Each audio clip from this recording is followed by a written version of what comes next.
Hello guys, welcome to back my new channel.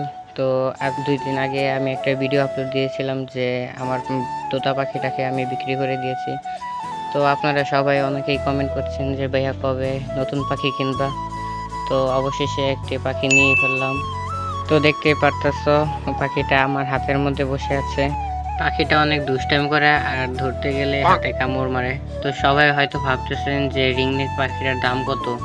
তো যার কাছ থেকে পাখিটা কিনেছে সে ভাইয়া আমার কাছে 10,000 টাকার মতন নিয়েছে। তো আরেকটা কথা বলতে তো আমি ভুলেই গেছি, এই পাখিটার জন্য আমি দারাজ থেকে 4 দিন আগে একটা পায়ের রিং অর্ডার দিয়েছিলাম। তো এই যে দেখো পাখিটা আবার উড়ে গেল। তো পাখিটা অনেক দুষ্টামি করে হাতের মধ্যে কামড় দেয়। তো এই যে হাতে যে রিংটা দেখতে পাচ্ছ ওইটা দারাজ থেকে আমি অর্ডার করেছি 250 টাকা দিয়ে।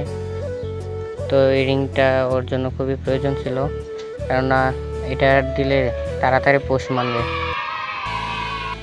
দেখো গাড়ির মধ্যে উঠে দুষ্টামি করতেছে।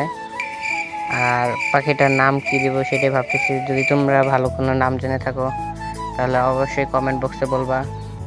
অনেকেই কমেন্ট করছে যে ভাইয়া তুমি কেন তোমার পাখিটাকে বেঁচে ফেলা। তো ভাইয়া তাদের উদ্দেশ্যে বলতে চাচ্ছি যে আমার ওই পাখিটা কিছু সমস্যা হয়েছিল, যার কারণে আমার তোতা পাখিটাকে বেঁচে দিতে হয়েছে এবং এই নতুন পাখিটাকে আনলাম। তো চেষ্টা করব যে এই পাখিটাকে পোষ মানানোর। এবং তোমরা হয়তো জানো যে এই পাখিটা কথা বলতে পারে। তো এটাকে ওই যে দেখো করছে কেমন। তো এই যে যখন এটা আদর করতে যায় কামড় মারে। তো ভিডিওটা আজকে এই পর্যন্তই। তো পরবর্তীতে আরও এইসব ভিডিও দেখতে চাইলে চ্যানেলটি সাবস্ক্রাইব করবে এবং নোটিফিকেশন অন করে রাখবে। ভিডিওটি কেমন লাগলো তা কমেন্ট বক্সে জানাবা এবং লাইক করবে। ধন্যবাদ।